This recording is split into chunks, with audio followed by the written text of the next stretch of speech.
Hello guys, आज हम लोग का तीज का नाही है, नाही खाई है।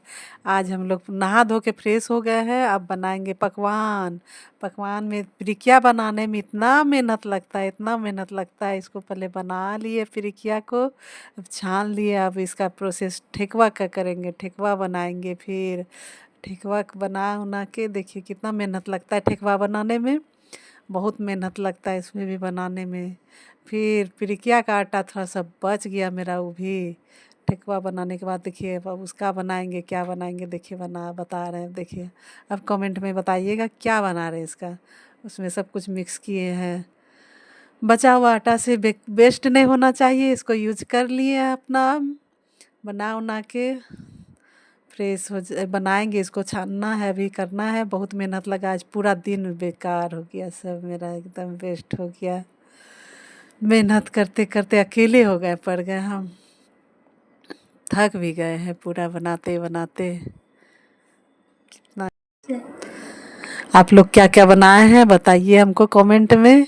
आप लोग मेरा पसंद आ रहा है कि आप लोग का कैसा है बताइएगा, दिखाइएगा, कमेंट में लिखिएगा। देखिए मेरा नमकीन भी बन के रेडी हो गया। अब छान रहे हैं अभी हम इसको। देखिए बन के रेडी हो गया। आइए खाने के लिए भी। और देखिए अब मेहंदी पारी आ गया, मेहंदी का। अब पकवान सब बन गया, अब मेहंदी का पारी। अब देखिए कितना डिजाइन से लगाए हैं, किए हैं। और डिजाइन तो अच्छा है, खुश भी हो गए, बहुत अच्छा लग रहा है देखने में भी। हाँ, अच्छा लग रहा है ना, सच में। हाँ, अब हो गया दूसरा दिन, आ गया पूजा का तैयारी। फिर तीज का दिन आ गया, फ्रेश व्रेश हो के अब तैयार हो गए। अब पूजा का सामग्री सब रेडी हो गया। अब पूजा पंडित जी भी आ गए। अब तीनों सखियन हम लोग मिल के अब यहाँ पूजा का शुरू कर दिए हैं, आरंभ किए हैं। पंडित जी अब कथा कहेंगे, हम लोग पूजा वूजा सुनेंगे। सर्वावस्थांगतोऽपि वा यस्मरे पुण्डरीकाक्ष सर्वाभ्यन्तरः शुचि ॐ पुण्डरीकाक्ष पुनातु ॐ पुण्डरीकाक्ष पुनातु।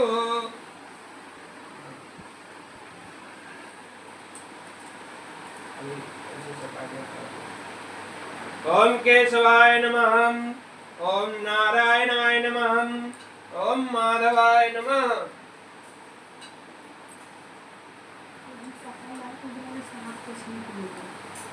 हो तो तिला वाला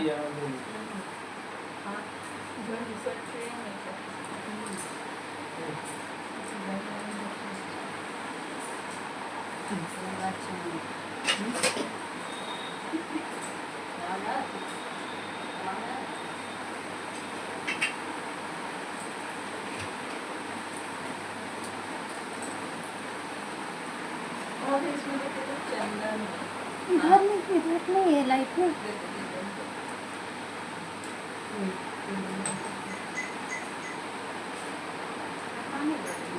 हाँ, ये उजला जैसा दिख रहा है, हम लाए हैं पीछे।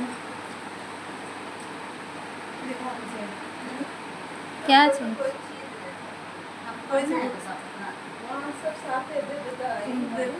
देखो कहीं उजला जैसा दिख रहा होगा तो वो भी होगा। जितना भी ना सारा साफ क्या देना है? वही दे दो, एक दे दो। ॐ हरि ॐ मां चन्दनं वन्दते नित्यं पवित्रं पापनाशनं महापार्था नित्यं लक्ष्मीपति सर्वदा।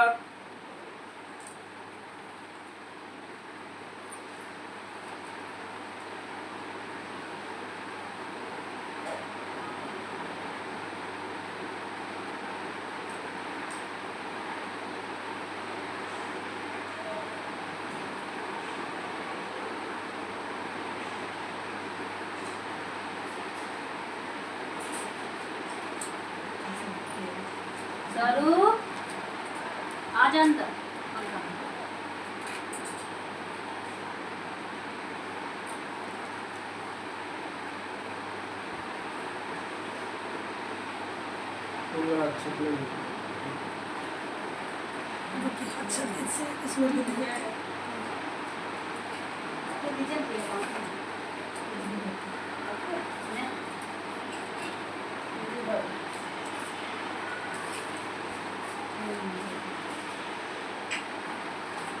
बोले बाबा को पता नहीं है। गणेश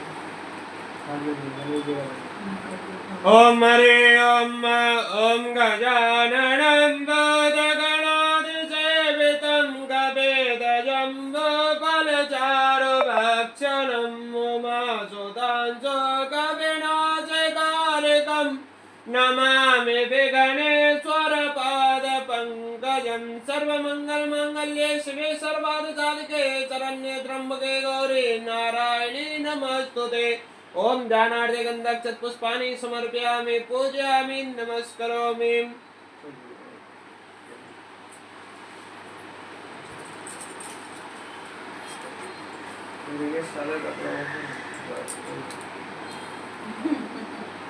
चुप करके यहीं रखिए मुझ पे हाथ पोछने के लिए।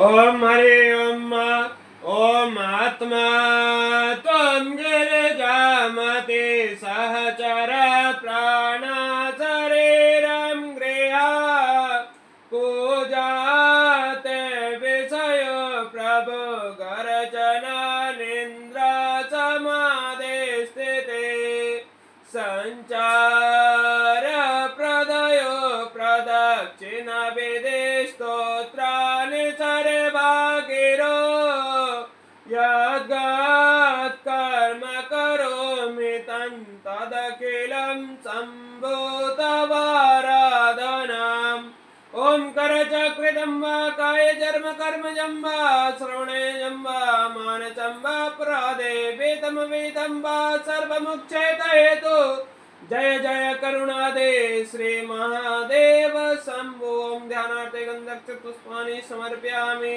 पूजयामि नमस्करोमि। ओम शिवाय नमः।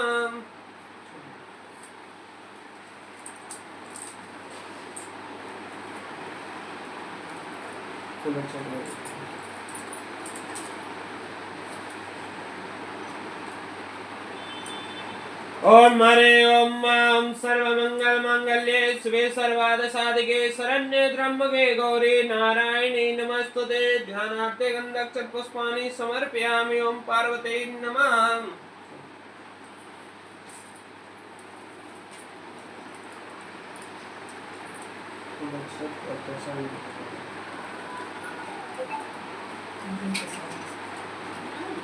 नहीं था किसी को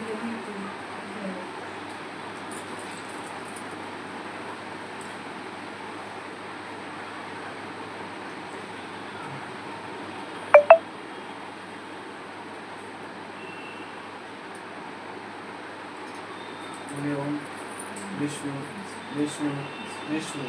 ओम अद्य द्वितीय प्रादे श्री श्वेतः वारा कल्पे वैवस्व मन्वन्तरे अष्टादशतमे कलियुगे कलि प्रथम चरणे जम्बूद्वीपे भारतवर्षे भारतखंडे आर्या वर्तां तरदेशे पुण्य पवित्र देशे मासानां मासोत्तमे मासे पुण्य पवित्र मासे भाद्रपद मासे शुक्ल पक्षे तृतीया तिथौ मंगलवासरायाम अपना नाम अपना गोत्र पुत्रोत्पन्नोऽहं अद्य स्मृति पूर्ति पुराणोक्ता फल प्राप्ति आरोग्य निवारणार्थ लक्ष्मी प्राप्ति आरोग्य निवारणार्थ अद्य अहं शिव पूजन पार्वती पूजनं कर्मणि अद्य अहं ब्राह्मण द्वारा करिष्ये।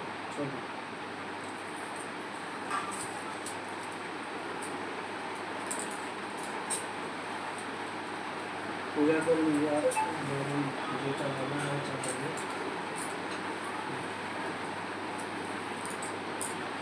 ओम हरि ओम ओम सुधबालः सर्वसुधबालो मणिबाल आसनः शेताय चेता रुद्रा पशुपतये कर्णा जम्बालिप्ताः पाजन्यः। अपना फल फूल जो भी है चढ़ा दीजिए। चंदन फल फूल जमुना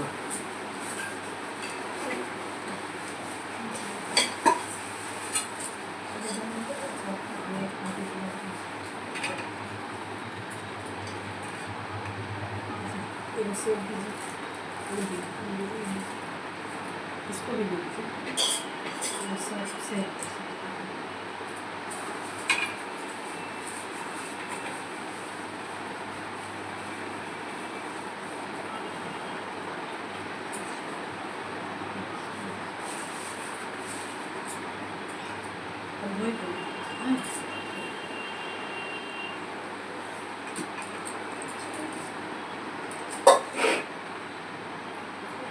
नहीं बीच में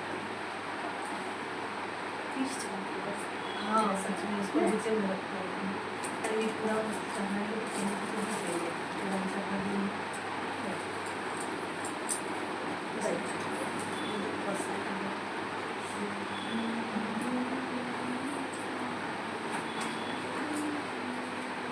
सिंदूर होली सब चढ़ाते हैं पास अभी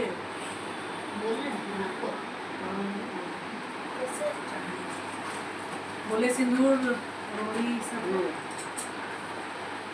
ओम हरि ओम नमस्ते रुद्रमन्यवतो तैकवे नमः बाहुभ्यां मुदते नमः जाते रुद्रशिवा तनोरघोरारपापकाशिने तया न सन्वासन्तमया गिरिसन्ता विराचिके जामि कुङ्गे सन्ता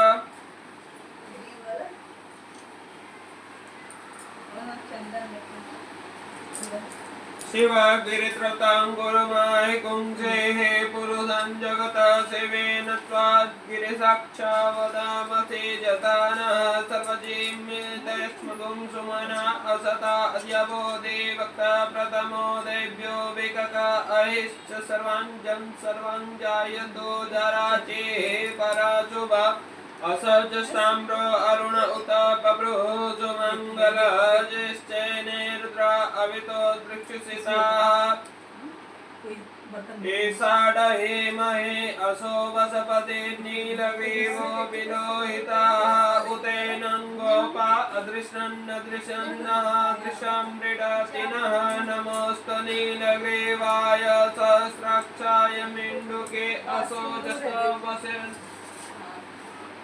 वसर्वते नितो विमुद्याः तेभ्यो नमः प्रमुञ्च धन्वानो गोप्याद्यावज्जायुतो जाश्च देहस इकवः परा भगवो वपा विजन्दनो कवर्दिनो विशाल्यो वानवा उत जेनस्य जा इकवः परासि निसङ्गदे जाते इण्डुष्टमास्ते बभ्रो सुमंगलः तयाना चिक्रान्ना परे भुजा परिते धन्वनोरितेन पृच्छिताः अतो जाजिस प्रतिर्नीलग्रीवो विलोहितः तद्यञ्चित्राणा सहस्राक्षसुभे सिनिर्जशल्यामुखा शिवो नः सुमना भव नमस्तु आयुता कृष्णवे उभाभ्यां मुदते नमः भाभ्यामानयन्तो यो मुतात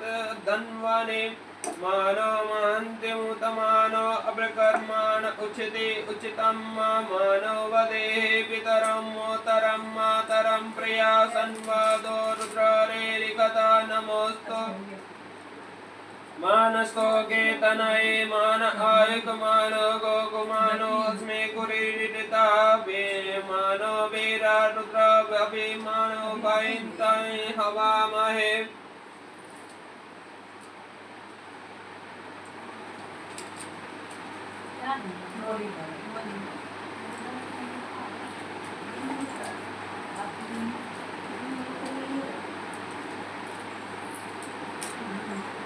एक बार जल छोड़ भाग में चढ़ा दिए सब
लंबा हाथ दीजिएगा।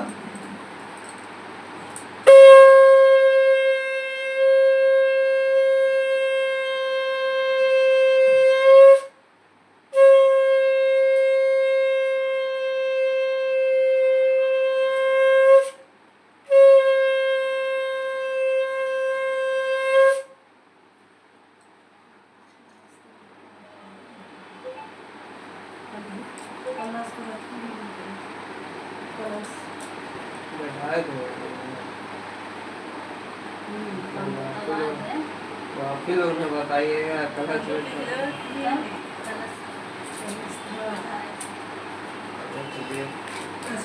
आपका यही कलर हो गया अरे भगवान ये खुद ही है ना।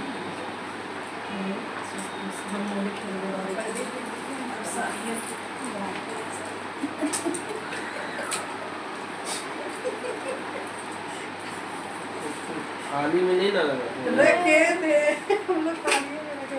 आप लिए मैम इधर देखे तो कोना में अंदर रखो ना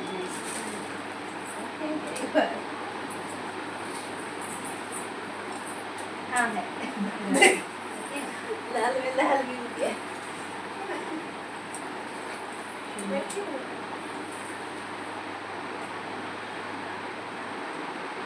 सूत जी कहते हैं मंदार की माला से जिन पार्वती जी का केस पास अलंकृत है और मुंडों की माला से जिस शिव जी की जटा अलंकृत है, जो पार्वती जी दिव्य वस्त्र धारण करके हैं और जो शिव जी दिव्य नंगे हैं, ऐसी श्री पार्वती जी तथा श्री शिव जी को प्रणाम करता हूँ। रमणीक कैलाश पर्वत के शिखर पर बैठी हुई श्री पार्वती जी कहती है, हे महेश्वर, हमें कोई गुप्त व्रत या पूजन बताए जो सब धर्मों से सरल हो, जिससे परिश्रम भी कम करना पड़े लेकिन फल अधिक मिले। हे नाथ, यदि आप मुझ पर प्रसन्न हैं तो यह विधान बताएं। हे प्रभु, किस तप व्रत अथा दान से आदि मध्य और अंत रही और आप जैसे महाप्रभु हमको प्राप्त हुए हैं। श्री शिव जी बोले, हे देवी सुनो, मैं तुमको एक व्रत जो मेरा स्वर्ग सर्व और छिपाने योग्य है, लेकिन तुम्हारे प्रेम के वशीभूत होकर मैं तुमको बतलाता हूँ। शिव जी ने कहा, भारतवर्ष में जैसे नक्षत्रों में चंद्रमा, ग्रहों में सूर्य, वर्णों में ब्राह्मण, देवताओं में विष्णु भगवान, नदियों में गंगा, पुराणों में महाभारत, वेदों में सामवेद और इंद्रियों में मन श्रेष्ठ है।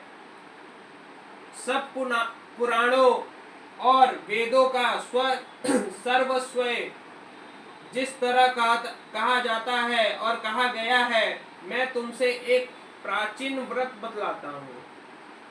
एक प्रांग मन से सुनो।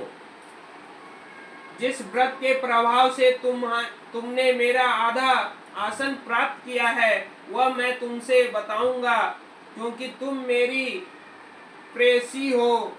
भाद्रपद मास में हस्त नक्षत्र के से युक्त शुक्ल पक्ष की तृतीया तिथि को उसका अनुष्ठान मात्र करने से स्त्रियां सब पापों से मुक्त हो जाती है।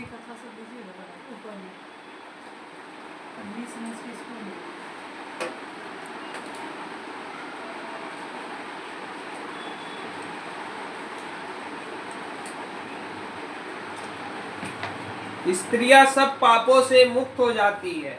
हे देवी, तुमसे आज से बहुत दिनों पहले हिमालय पर्वत पर इस व्रत को किया था। यह वृत्तांत से सुनो और कहता हूँ।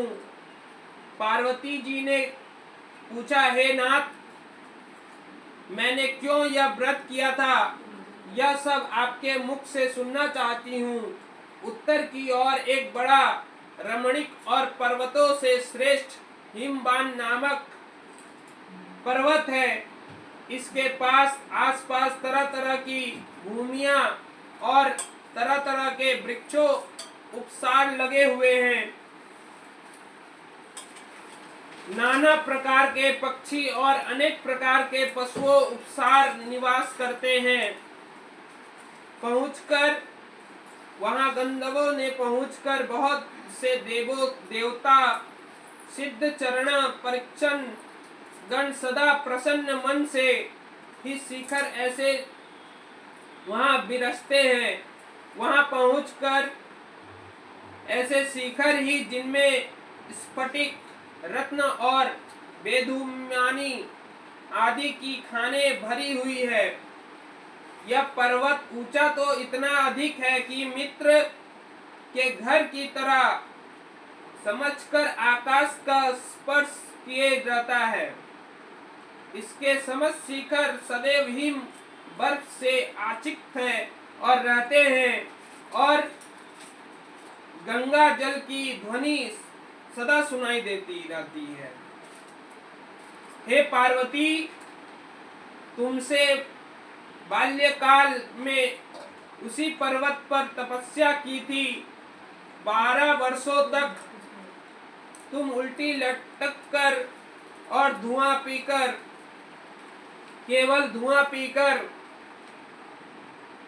64 वर्षों तक सूखे पत्ते खाकर रही और माघ मास की तुम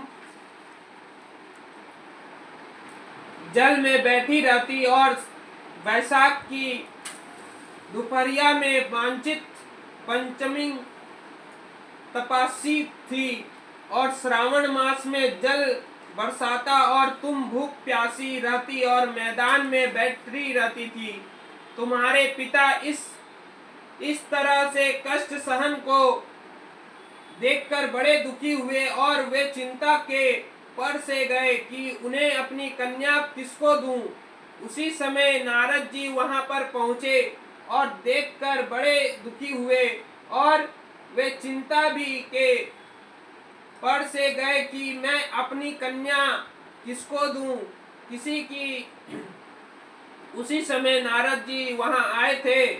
तो मुनि श्रेष्ठ नारद जी ने उस समय तुमसे देखने के लिए गए थे और नारद जी को देखकर गिरिवान अर्घ्य पाद्य आसन दिया और देखकर उसकी पूजा की और कहा, हे स्वामिन, आप किस लिए आए हैं? मेरा अहो भाग्य है, आपका आगमन मेरे लिए अच्छा है। नारद जी कहने लगे, हे पर्वतराज, सुनो, मैं भगवान विष्णु का भेजा हुआ आपके पास आया हूँ। आपको चाहिए कि यह योग्य कन्या रत्न किसी योग्य कर वर को दे दें और भगवान विष्णु के समान योग्य वर ब्राह्मण, इंद्र और शिव इनमें से कोई नहीं है। इसीलिए मैं यही कहूंगा कि आप अपनी कन्या को विष्णु को ही दें।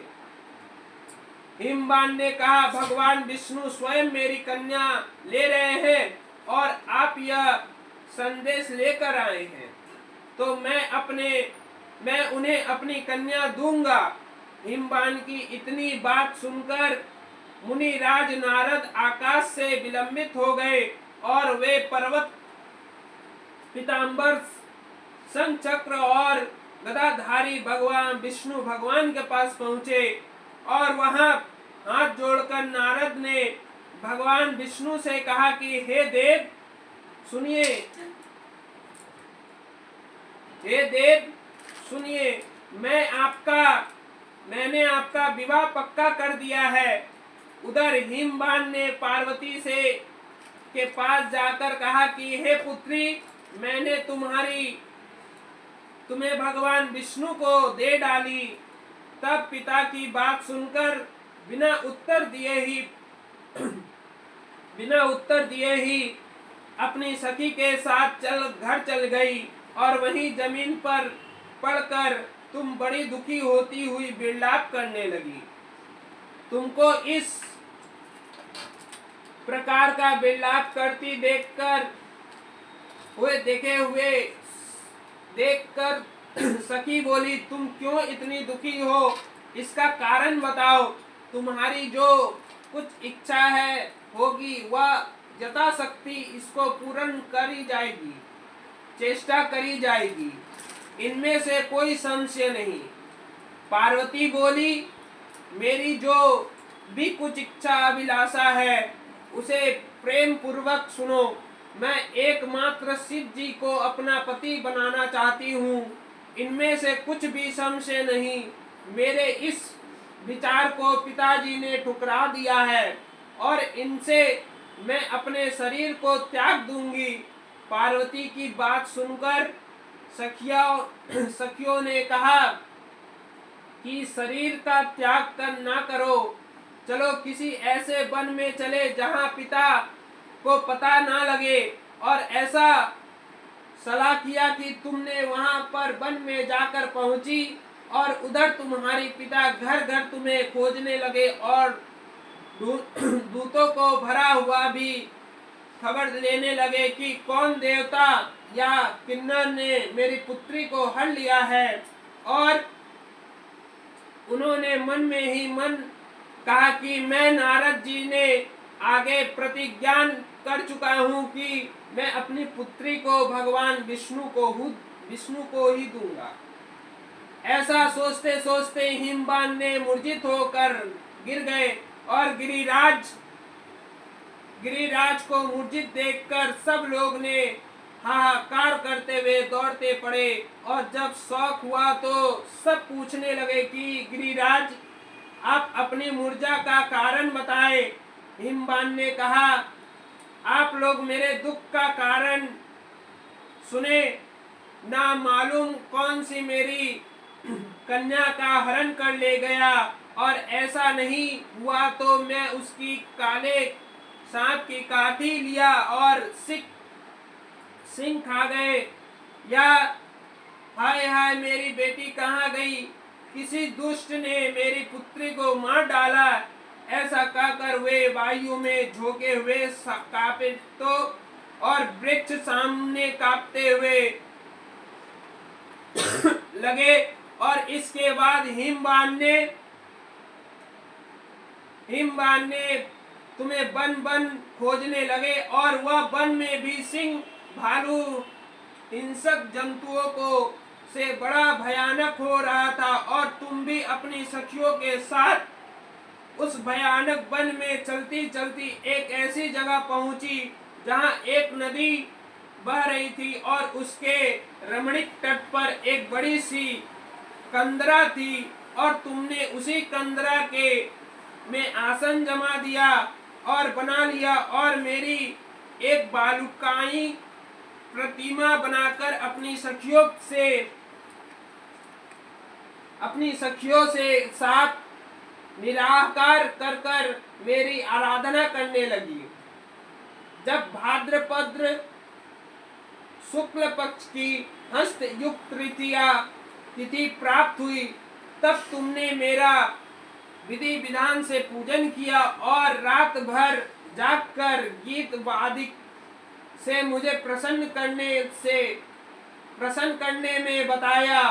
और उस व्रत राज के प्रभाव से मेरा आसन डगमगा उठा, जिससे मैं तत्काल उस स्थान पर जा पहुंचा जहां तुम अपनी सखियों के साथ रहती थी। और वहां पहुंचकर मैंने तुमसे कहा कि मैं तुम पर प्रसन्न हूँ, बोलो क्या चाहती हो।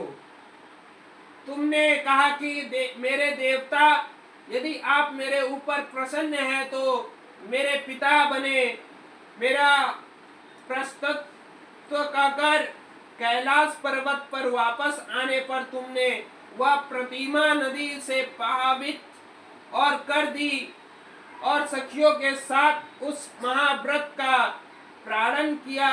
और हिमवान की तब तक उस वन में तुमने खोजते हुए आ पहुंचे। चारों दिशाओं में रहती तुम्हारी खोज करते करते व्याकुल हो चुके थे, इसीलिए तुम्हारे आश्रम में आ पहुंचे।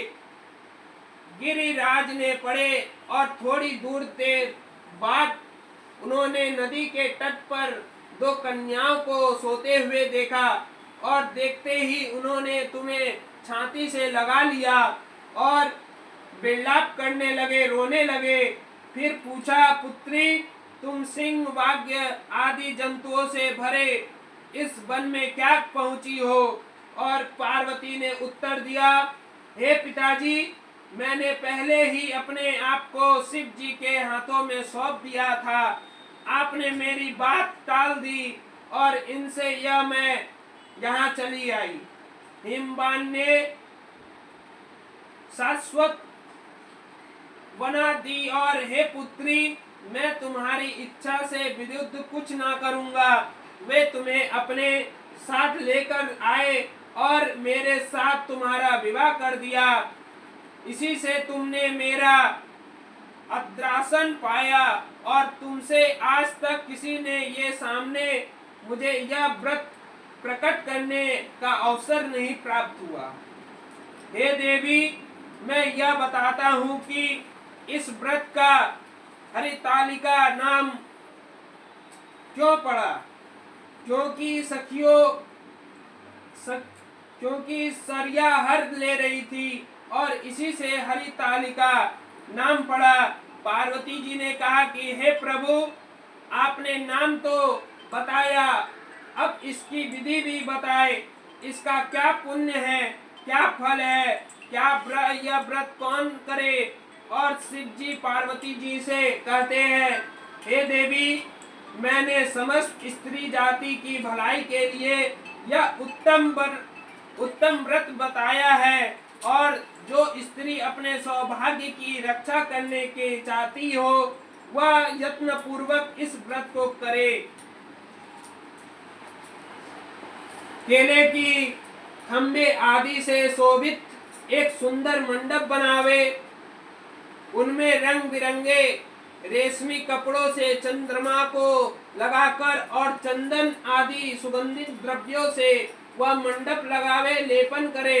फिर शंख, भेरी, वृद्धा आदि बजाते हुए बहुत हुए से लोग एकमात्र होकर एकत्रित होकर तरह तरह के मंगलाचरण करते हुए मंडप में पार्वती तथा शिव जी की प्रतिमा स्थापित करे।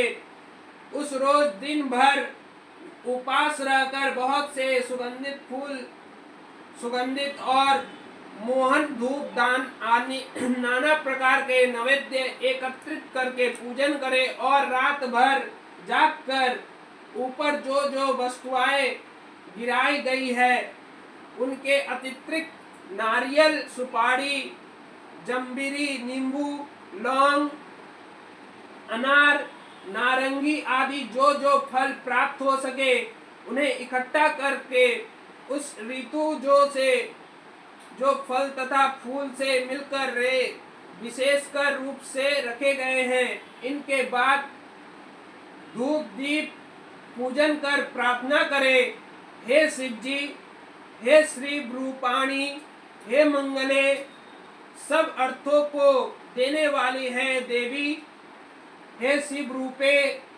आपको नमस्कार है, हे शिव रूपे आपको सदा के लिए नमस्कार है, हे ब्रह्मण रूपाणी आपको नमस्कार है, हे जगद्धात्री आपको नमस्कार है, हे सिंह वाहिनी संसार के भयभीत मुद्री से दीन की रक्षा करे, इस कामना की पूर्ति करे के लिए मैंने आपकी पूजा की है।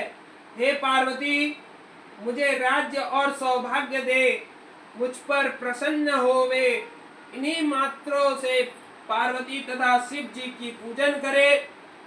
तदंतर विधि पूर्वक कथा सुने और ब्राह्मणों को वस्त्र, गौ, सुपार, सुवर्ण आदि देवे और इस तरह एकत्रित होकर और स्त्री पुरुष दोनों एक साथ छूट जाते पूजन करे और फिर वस्त्र आदि कुछ हो उसका संकल्प करे।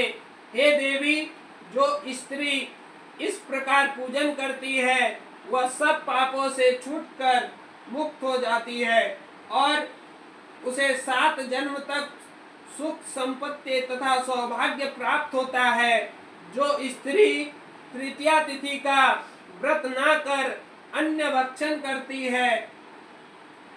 करती है तो वह 7 जन्म तक बांध रहती है और उसको बार बार विधवा होना पड़ता है।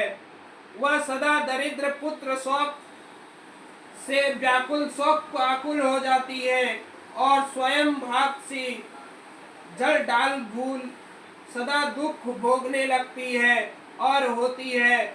और उपासना करने वाली स्त्री अंत से घोर नमक में जाती और महासार करने से बाघिनी, दही खाने से बिल्ली, मिठाई खाने से चींटी और कुछ खाने से मक्खी हो जाती है। तीज को अन्य खाने से सुखरी, फल खाने से बंदरिया, पानी पीने से जोक, दूध पीने से सांपनी और उस रोज सोने से अजगरनी हो जाती है। पति को खो देना और देने से मुर्गी हो जाती है। इसीलिए स्त्रियां इस व्रत को अवश्य करे।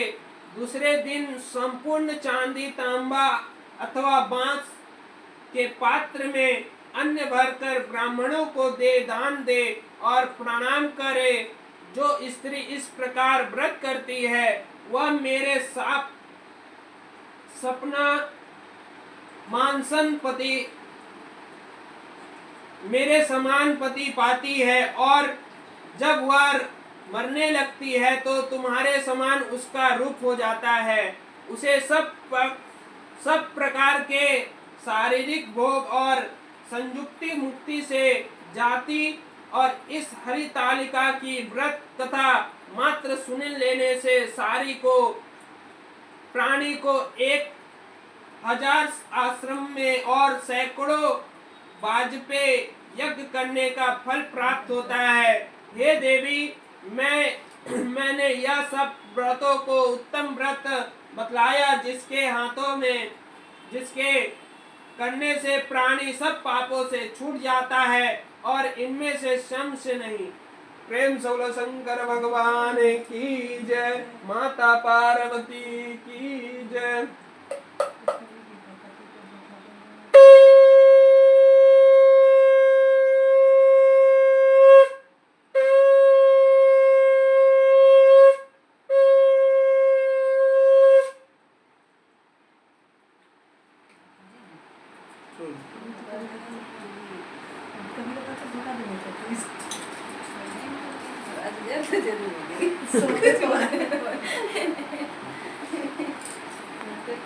हर व्रत में फल खाने वाली ठीक है बोली हर व्रत में नहीं, इसमें तीज में अब सब में फल खाएगा तीज सब खाते हैं में नहीं खाते हैं।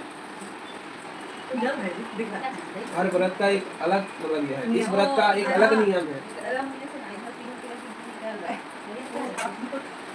इसमें जब पानी नहीं पी सकते हैं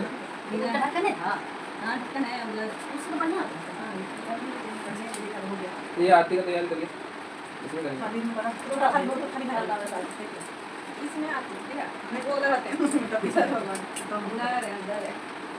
हाँ देखिए सबसे नीचे वाले ड्रम में देखिए इसी पर ही ए भाभी हाँ जल्दी जल्दी भाभी रखिए। तो इसमें रख देंगे नहीं भाभी गणेश जी का होगा फिर शिव जी का होगा हाँ वो हाँ उसमें रखना उसमें ये करके फिर वो हाँ। बड़ा वाला मेरा तेल नहीं बनेगा। अच्छा मैं आरती करेंगे तो फिर भोग लगा सकते हैं तो उसमें आरती थोड़ी करते आपको उसमें आरती वो खाली रखे हैं उसमें, या तो कोई दूसरा ही इसमें ये कर लीजिए। ये भूल नहीं लगा पूजा के सामान निकालते इसमें कर दे। हाँ तो ये हटा क्या है दीजिए। कोई भी होगा नहीं नहीं नहीं इसमें कर। अरे दुर्गा पूजा हो तो खुला है इसमें वो छोटा वाला है प्लेट में निकाल लीजिए ना, इसमें रख दीजिएगा। अरे वो छोटा जी। ये छोटा अच्छा नहीं कपूर से दीपक देखिए तो नंबर से किसका फोन है तो नंबर पे किसी का नंबर वाला देखिए तो नंबर से उसका कुछ नहीं हुआ। भोगन के संत करे सेवा, देनन के लाज रखो संग सुतावारे, कामना को पूरा करो जग बलिहारे। जय गणेश जय गणेश।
नहीं देंगे 10 देंगे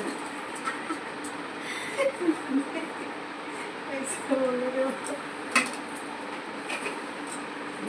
लेना है क्या? है ये हो जाएगा हाँ इसी से हो गया